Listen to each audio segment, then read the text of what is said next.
संविधान निर्माण को 11औं दिवस का उपलक्ष्य में आयोजित यो विशेष कार्यक्रम में उपस्थित हाम्रो पार्टी केन्द्र का वरिष्ठ उपाध्यक्ष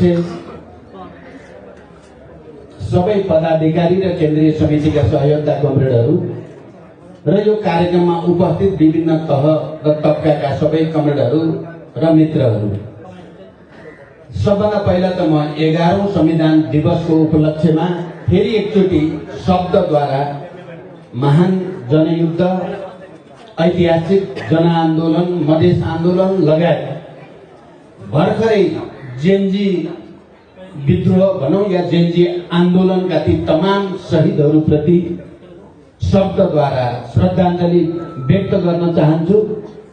त्यसैगरी जनयुद्धका तमाम बेपत्ता योद्धा, घाइते अपाङ्ग र सबै आन्दोलनका पनि बेपत्ता र घाइते सबै प्रति पनि म पार्टीको तर्फबाट, मेरो तर्फबाट यो ऐतिहासिक दिनमा हार्दिक सम्मान व्यक्त गर्न चाहन्छु र उहाँहरूका सबै परिवारजन प्रति पनि पार्टी केन्द्रको तर्फबाट उच्च सम्मान व्यक्त गर्न चाहन्छु।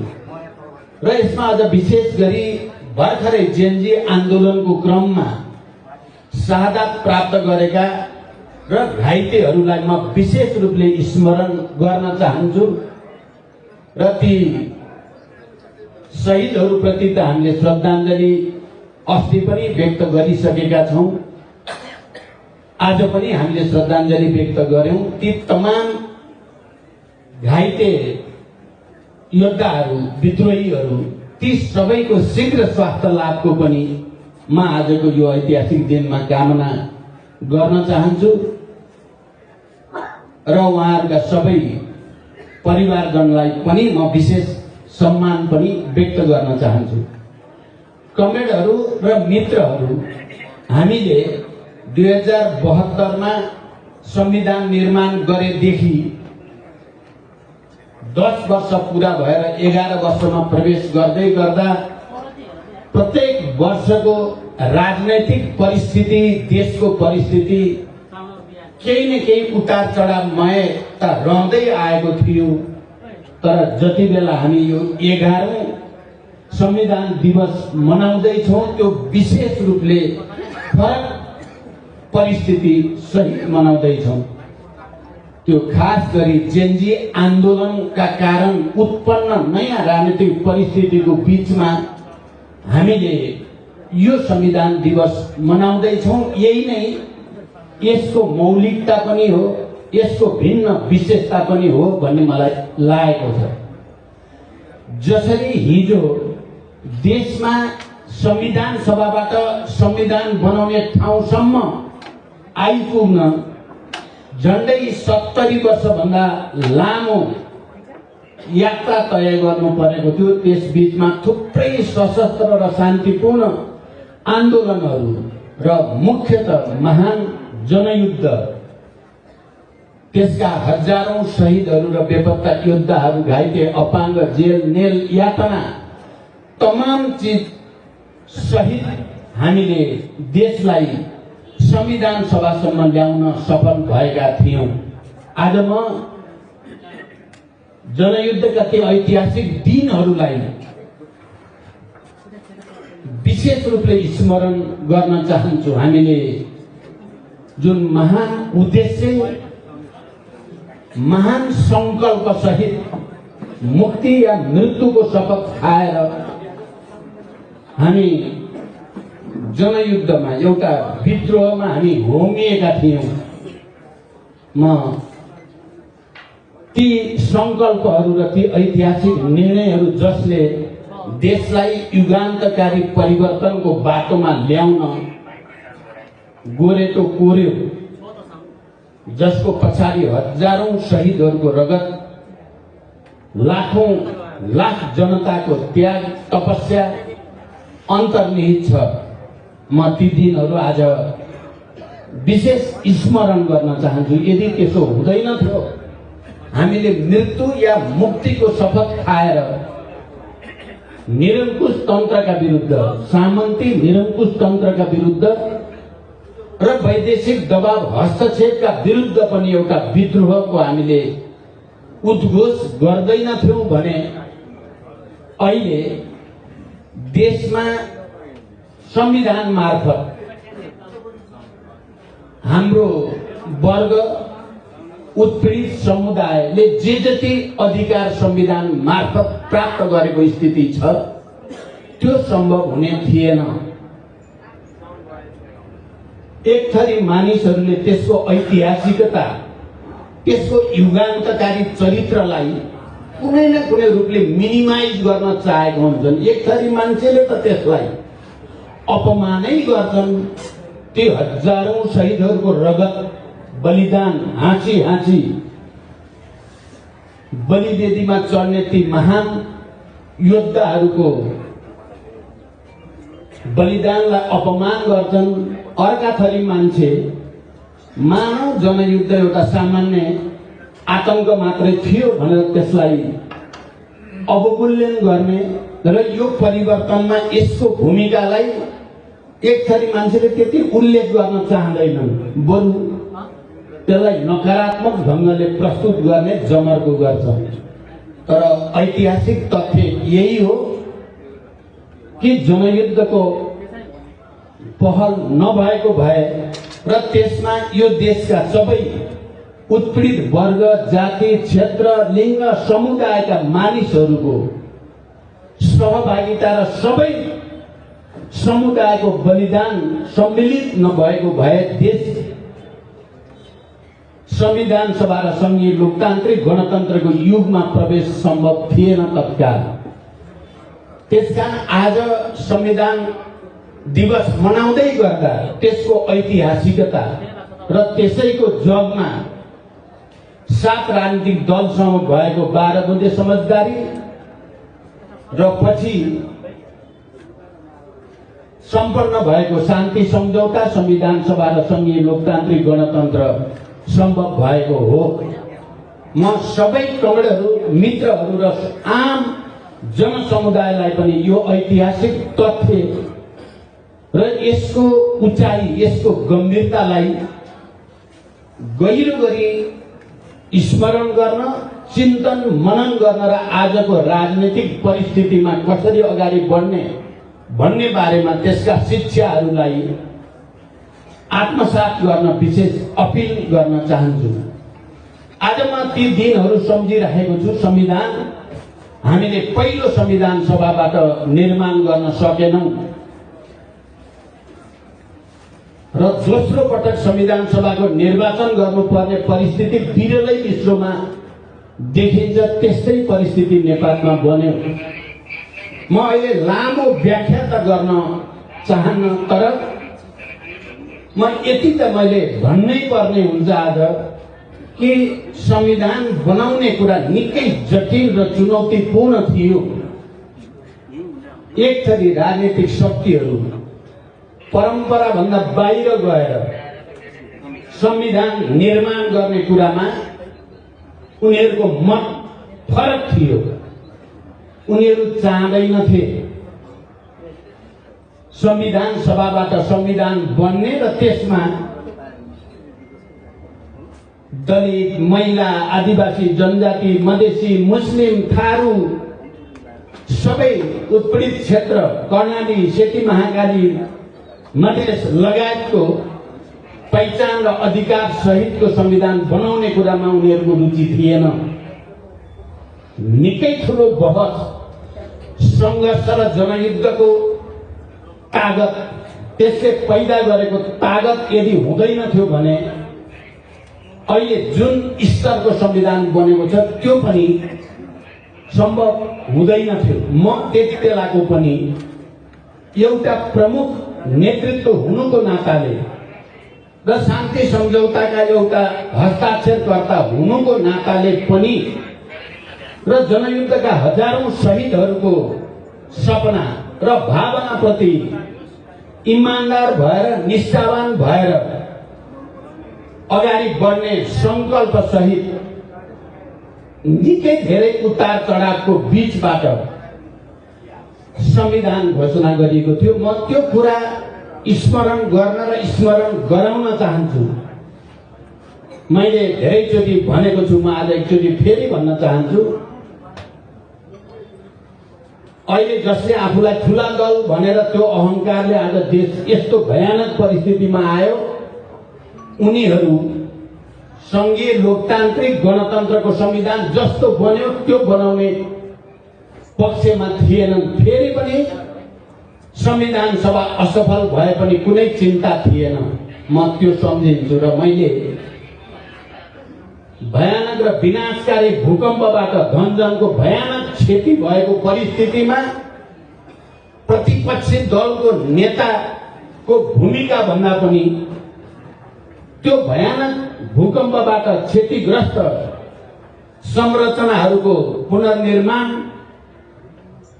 पुनर्स्थापना लगायतका काममा सरकारलाई सहयोग गर्दै र सरकारसँग त्यति बेला वार्ता गर्दै संविधान निर्माणको कामलाई त्यो क्षति, पीडा, आँसु जो बगिरहेका थियो देशभरि, जनताको त्यो भावनालाई उच्च सम्मान गर्दै निष्ठाको साथ जब मैले अरू सबै कुराका अतिरिक्त, अरू बहस त छँदै थियो, ती कुराको अतिरिक्त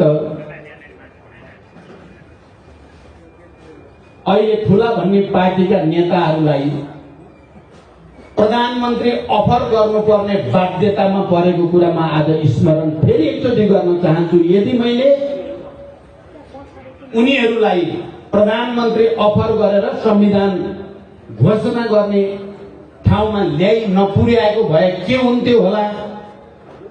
अहिले पनि मेरो दिमागमा ती सबै घटनाक्रमहरू घुमिरहेको छ। अनेक गरेर यो संविधान यो स्तरमा घोषणा गरियो। हामी चाहन्थ्यौं यो संविधान यो भन्दा अझ प्रगतिशील बनोस्, अझ जनपक्षीय बनोस् भन्ने चाहन्थ्यौं। यहाँहरू सबैलाई पक्कै पनि स्मरण छ, हामी देशमा राजनीतिक स्थायित्वको निम्ति र विकासलाई अग्रगति दिनको निम्ति प्रत्यक्ष निर्वाचित कार्यकारी राष्ट्रपति आवश्यक छ। संघीय लोकतान्त्रिक गणतन्त्रमा जाने भइसकेपछि त्यो परिवर्तनसँगै हामीले स्थायित्वको लागि निकै धेरै बहस गर्यौं, तर त्यसमा सहमति हुन सकेन। आज फर्केर हेर्दा मलाई लाग्छ यदि त्यति बेला त्यसमा सहमत भएको भए देशको राजनीतिक परिस्थिति अर्कै हुन्थ्यो र अहिले जेनजी युवाहरूले विद्रोह गर्नुपर्ने र दर्जनौंले ज्यान गुमाउनु पर्ने, सयौं घाइते हुनुपर्ने स्थिति सायद बन्दैनथ्यो। म सबै कमरेडहरूलाई यो कुराप्रति गहिरो गरी विचार गर्न अपिल गर्न चाहन्छु र आम जनतालाई पनि। फेरि पनि हामीले ती मुद्दाहरूलाई जो देशको स्थायित्वको निम्ति, देशलाई समाजवादतिर डोर्याउनको निम्ति र देशमा विकासको गति अगाडि बढाउन हाम्रा भनाइहरू, हाम्रा मतहरू ऐतिहासिक छन् भन्ने हाम्रो गहिरो विश्वास थियो। त्यही विश्वासको जगमा उभिएर भोलि कुनै दिन हामीले इतिहासको कठघरामा उभिएर भन्नुपर्ने छ हामी के चाहन्थ्यौं त्यति बेला भन्ने ठानेर नै र एउटा दिन आउनेछ जुन बेला फेरि यो संविधानलाई संशोधन र परिमार्जन गरेर यो ठाउँमा पुर्याउन सम्भव हुनेछ। नेपाली जनता कुनै न कुनै दिन यसको ऐतिहासिक महत्त्वलाई हामीले राखेका कुराहरूको, चाहे त्यो प्रत्यक्ष निर्वाचित कार्यकारी राष्ट्रपतिको कुरा होस् या पूर्ण समानुपातिक निर्वाचन प्रणालीको कुरा होस् या उत्पीडित वर्ग जाति समुदायको पहिचान र अधिकार जति प्राप्त हुनु पर्थ्यो, चाहे त्यो प्रदेशका संख्याको सन्दर्भमा होस् या उनीहरूको पहिचान र अधिकारको सन्दर्भमा होस्, सबै वर्ग समुदायका निम्ति हामीले भिन्न मत राखेका थियौं। म लामो व्याख्या नगरी त्यसको ऐतिहासिकता आज जेनजी विद्रोहले फेरि एकचोटि पुष्टि गरेको ठान्छु म। हाम्रो ती रिजर्भेसनहरू मतहरू सही थिए र 10 वर्षपछि फेरि एकचोटि तिनको चाहिँ लेखन गरेर या संशोधन गरेर, मुख्यतः संविधान संशोधन गरेर त्यो ठाउँमा पुग्न सकिन्छ भन्ने आधार बनेको देख्छु म। हामीलाई गर्व छ। म सबै क्रान्तिकारी कमरेडहरूलाई यी भनाइहरू स्मरण गर्न र त्यसलाई कार्यान्वयन गर्नको निम्ति फेरि एकचोटि जुर्मुराएर अगाडि बढ्न अपिल पनि गर्न चाहन्छु। हामी हिंसाबोधमा बाँच्नुपर्ने कुनै आवश्यकता छैन। हामीले गर्वका साथ भन्न सक्छौँ हामी सही थियौँ। हामीले महान ऐतिहासिक विद्रोह गरेर यो देशका सबै उत्पीडित वर्ग समुदायलाई अधिकार दिलाउने महान काम गरेका थियौँ। हामीले संविधान सभाबाट संविधान निर्माण गर्ने बेलामा यो भन्दा राम्रो संविधान बन्न सम्भव छ भनेर हामीले आफ्ना भनाइहरू इतिहासको पानामा दर्ज गरेका थियौँ। आज त्यो इतिहासको पन्नामा दर्ज गरेका मुद्दाहरू फेरि जीवित रूपमा अगाडि आएका छन्। हामी सबैले यसमा गर्व गरौँ र अगाडि बढौँ। एक थरी मानिसहरूले धेरै बल गरेका छन्, त्यति बेला पनि गरेका थिए यो संविधान बन्नै नदिने। म त्यो पनि स्मरण गर्न चाहन्छु। त्यति बेला देशभित्रका सामन्ती प्रतिक्रियावादी तत्त्वहरू र बाहिरका पनि वैदेशिक प्रतिक्रियावादी शक्तिहरू पनि संविधान बन्न नदिनको निम्ति, रोक्नको निम्ति निकै ठुलो दबाव सृष्टि गरिएको कुरा पनि म आज एकचोटि फेरि स्मरण गर्न चाहन्छु। म नै हो त्यति बेलाको पनि नेता। सबभन्दा बढी धम्की दबाव कसैलाई दिएको थियो भने त्यो प्रचण्डलाई नै दिएको थियो। म यो कुरा पनि आज फेरि स्मरण गर्न चाहन्छु। तर कुनै दबाव धम्कीको अगाडि नझुकिकन संविधान सभाबाट संविधान बनाउनै पर्छ, घोषित मितिमा नै संविधान घोषणा गर्नै पर्छ भनेर अडान लिएर संविधान घोषणाको ठाउँमा पुर्याएको ती बडो जटिल र चुनौतीपूर्ण घुमघुमाउहरू, घुम्तीहरूमा आज फेरि स्मरण गर्न चाहन्छु। अहिले फेरि जेनजी विद्रोहसँगै, हुन त जति बेला हामीले विद्रोह गरेका थियौँ, मलाई लाग्छ त्यो विद्रोहमा सहभागी झन्डै 90%, आज मैले अलिकति हिसाब गरेँ, 90% सबै जेनजी नै थिए हाम्रा साथीहरू, हाम्रा कमरेडहरू। त्यसकारण सबभन्दा ठुलो विद्रोह जेनजी विद्रोह त जनयुद्ध नै हो। हामी कसैले यसलाई हो कि होइन भनेर दुविधामा नपरौँ। नेपालको इतिहासमा युगान्तकारी परिवर्तन ल्याउने र हजारौंको बलिदानको निम्ति तम तयार हुने जेनजी पुस्ताले नै जनयुद्ध गरेको हो। यो कुरा तपाईँ हामी सबैले स्मरण गर्न जरुरी छ। आज फेरि एकचोटि सामन्ती प्रतिक्रियावादीहरू या वैदेशिक प्रतिक्रियावादीहरू पनि यी सबै चिजलाई अपमानित गर्ने र जनयुद्धको नेतृत्व, संविधान सभाको नेतृत्व, सुशासनको नेतृत्व, भ्रष्टाचार विरोधी अभियानको नेतृत्वलाई भ्रष्टाचारी नै हो यो पनि भनेर जो तुलना गर्न खोजिएको छ, यो इतिहासप्रति, जनताप्रति गहिरो र ठुलो विश्वासघात हो भन्ने म ठान्छु। एउटा नितान्त भिन्न युगीन आन्दोलन र पृष्ठभूमिमा र वर्तमानमा पनि हामीले सरकारमा रहँदा पछिल्लो चरणमा भ्रष्टाचारका विरुद्ध, सुशासनका पक्षमा, हामीले सामाजिक विभेदका विरुद्ध, सामाजिक न्यायका पक्षमा, हामीले आर्थिक पछौटेकापनका विरुद्ध, आर्थिक समृद्धिका पक्षमा जे जति काम गर्यौं हामीलाई गर्व छ। म सम्पूर्ण कमरेडलाई गर्वका साथ त्यसलाई आत्मसात गर्न अपिल गर्न चाहन्छु। हामीलाई गर्व छ। हामीलाई जबरजस्ती संख्याको बलमा सरकारबाट हटाइयो। हामीले चुनौतीका साथ भन्यौं, जुन संख्याको बलमा हामीलाई राम्रो काम गर्न खोज्दै हटाइएको छ, यसको मूल्य तिमीहरूले भोलि तिर्नु पर्नेछ। म सबै कमरेडहरूलाई मैले विश्वासको मत अन्तिम पटक लिँदै गर्दाको सम्बोधन स्मरण गर्न पनि म यस अवसरमा अनुरोध गर्न चाहन्छु र हामीले त्यहाँबाट निक्लिसकेपछि पनि सडकबाट खबरदारी र हामीले विभिन्न अभियानबाट नेपालका सबै गरिब मजदुर किसानदेखि बुद्धिजीवी नागरिक समाज व्यापारी शिक्षक कर्मचारी सबै उत्पीडित वर्ग समुदायसँग फेरि सम्बन्ध सुदृढ गर्ने प्रयास गर्यौं।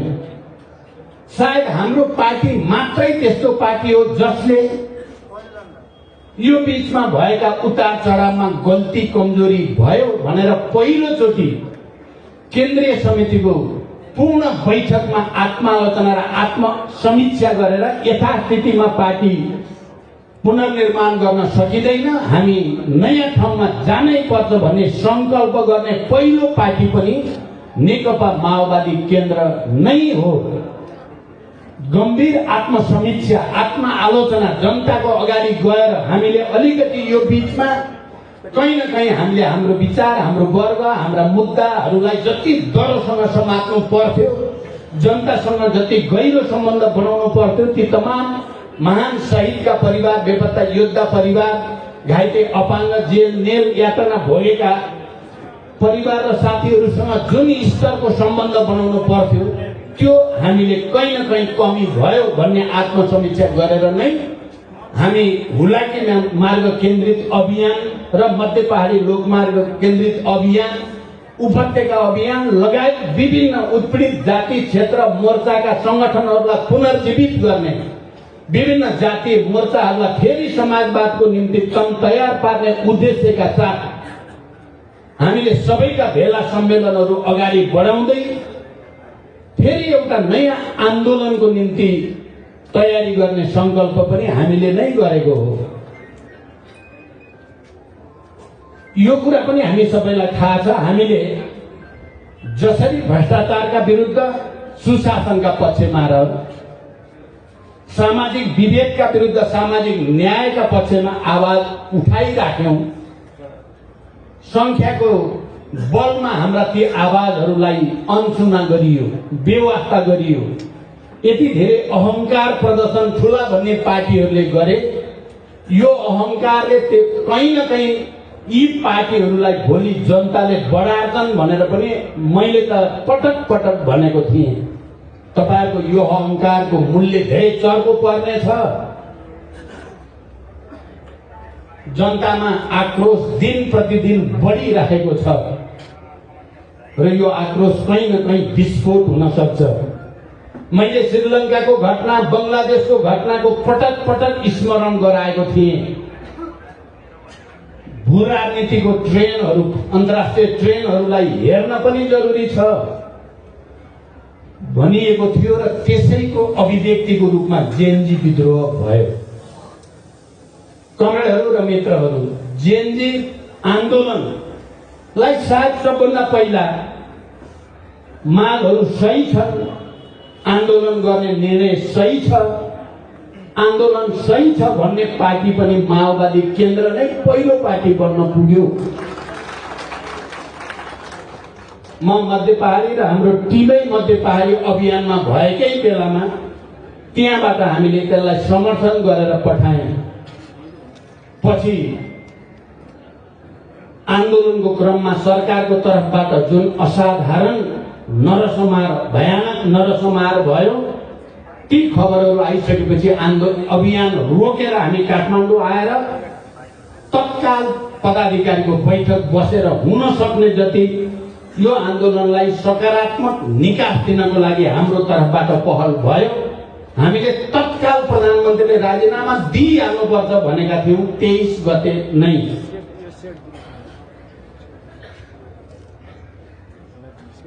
तर हाम्रो कुराको फेरि पनि सुनवाई भएन। 23 गते भएको नरसंहारको कारणले स्वाभाविक रूपले युवाहरू र आम जनताहरूमा पनि एउटा आवेग, एउटा आक्रोश पैदा भयो।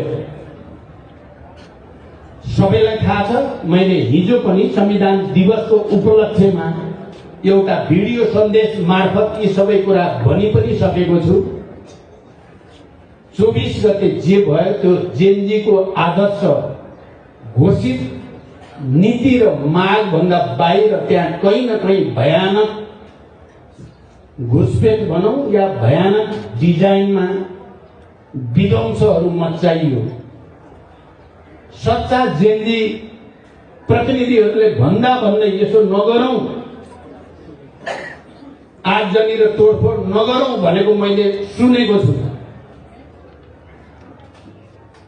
भन्दा भन्दै पनि जुन भयानक विध्वंस भयो, यो जेनजी हाम्रो युवा पुस्ता, हाम्रा भाइ बहिनीहरूको उद्देश्य थिएन, तर विध्वंस भयो। त्यसको व्याख्या नगरिकन म सिधै के भन्न चाहन्छु भने इतिहासले, घटनाक्रमले र संयोगले, अलिअलि इतिहासले, अलिअलि घटनाक्रमले र अलिकति संयोगले मलाई फेरि यो प्रक्रियामा पनि कुनै न कुनै रूपले सहजीकरण गर्ने अवसर दियो। मैले संसद विघटन मात्रै होइन, संविधान खारेज गर्ने र राष्ट्रपतिलाई त्यो पदबाट हटाउन के कस्ता कसरतहरू भए भन्ने कुरा मैले नजिकबाट हेर्ने, नजिकबाट बुझ्ने मौका पाएँ।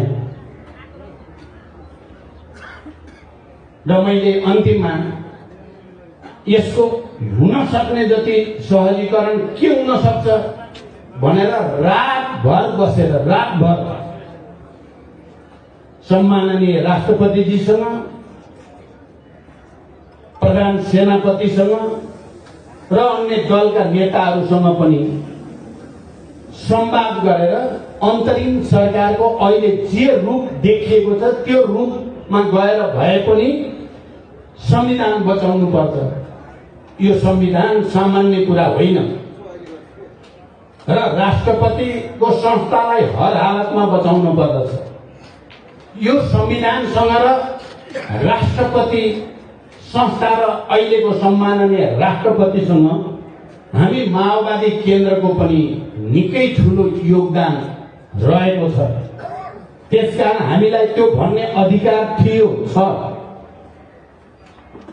कि राष्ट्रपतिजीले देशलाई, संविधानलाई रक्षा गर्नको निम्ति हामी छौं, हामीले सहयोगको संकल्प गर्दा पैदा हुने मानसिकता मैले नजिकबाट देखेँ। राष्ट्रपतिजीलाई म आज फेरि एकचोटि बधाई भन्न चाहन्छु। उहाँ निकै अप्ठ्यारो स्थितिबाट संविधानको रक्षामा चाहिँ दर उभिनु भएकै हो। उहाँ नउभिएको भए आज जे स्थिति छ सायद यो स्थिति हुँदैन थियो। र मैले प्रत्यक्ष देखेको र भोगेको कारणले म नेपाली सेनाको प्रधान सेनापतिको भूमिकालाई पनि विशेष रूपले आज टिप्पणी गर्न चाहन्छु कि उहाँले यदि राजनैतिक रूपले निकास निक्लेन भने देश यो भन्दा भयानक दुर्घटनामा र अप्ठ्यारोमा जान सक्छ भनेर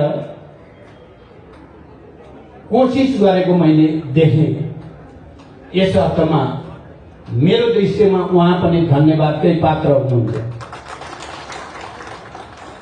कमरेडहरू र मित्रहरू,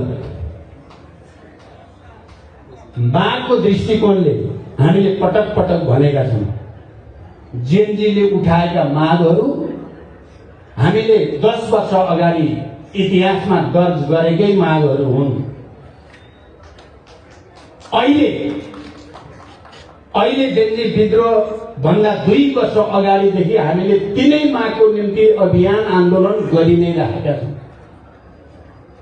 त्यसकारण मैले पटक पटक भनेको छु, हामीलाई गर्व छ जेनजी आन्दोलनप्रति जेनजीका युवाहरूले विकृति, विसङ्गति, भ्रष्टाचार सबै खालका विकृतिका विरुद्ध जसरी आन्दोलन उठाउनु भयो, मैले भने यी मुद्दाहरू हामीले सम्झौता गर्न बाध्य हुनु परेका मुद्दाहरू फेरि एकचोटि सतहमा ल्याउने काम गरेको हुनाले उहाँहरूलाई मैले बधाई भनेको छु, धन्यवाद भनेको छु र हामीले गर्व गरेका छौँ। हाम्रा मुद्दाहरू फेरि व्यक्त भए त्यो हाम्रो लागि पनि गर्वको कुरा हो। तर मैले माओवादी केन्द्रको अध्यक्षको हैसियतले, जनयुद्धको हिजोको कमान्डरको हैसियतले, शान्ति सम्झौताको हस्ताक्षरकर्ताको हैसियतले मैले त्यो कुरा भन्दै गर्दा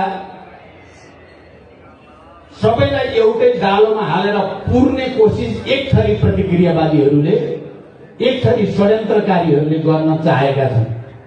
आज संविधान दिवसको यो उपलक्ष्यमा हामी सबैले गहिरो गरी विचार गर्नुपर्नेछ। यो इतिहास र त्यो इतिहास एउटै होइन, हुन पनि सक्दैन।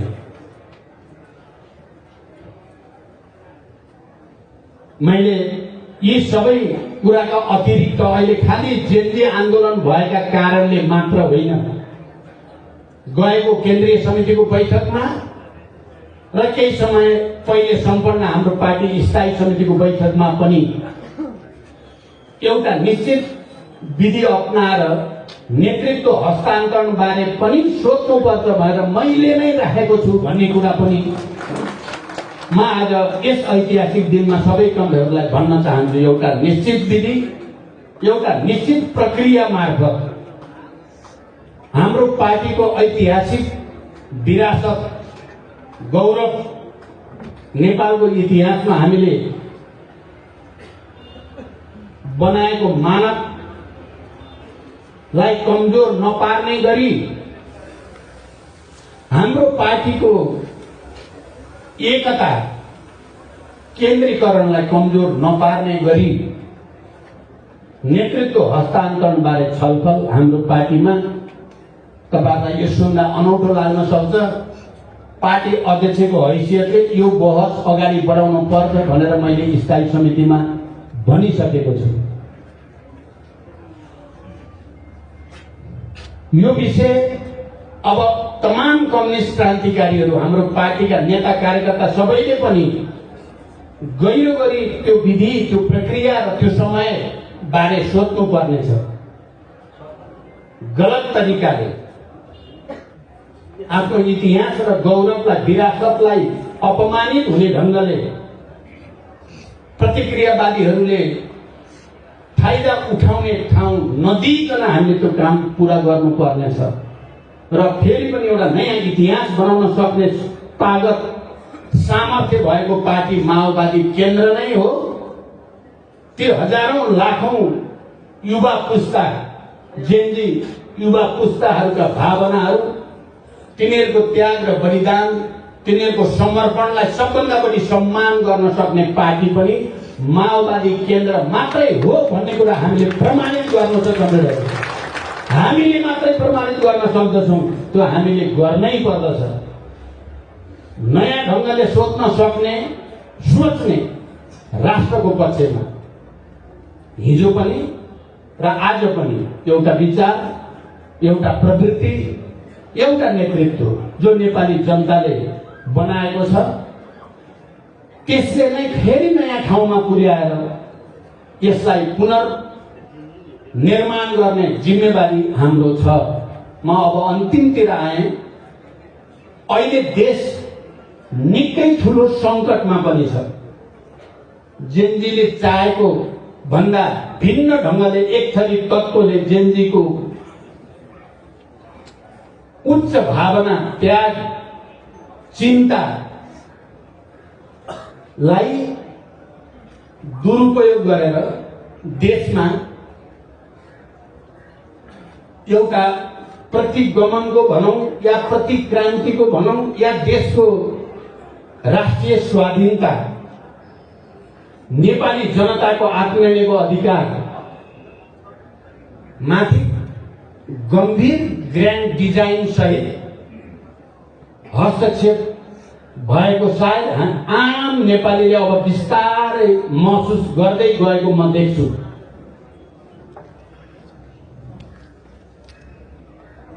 इतिहासमा धेरै युद्धहरू, धेरै बलिदानहरू, धेरै सङ्घर्षको बीचबाट हाम्रा पुर्खाहरूले नेपाललाई एउटा स्वाधीन र स्वतन्त्र राष्ट्रको रूपमा बचाइराखेकै हुन्। हामी त्यही इतिहासको गौरव र विरासतमा अगाडि बढी पनि रहेका छौँ। तर आज हेर्दा कहीँ कतै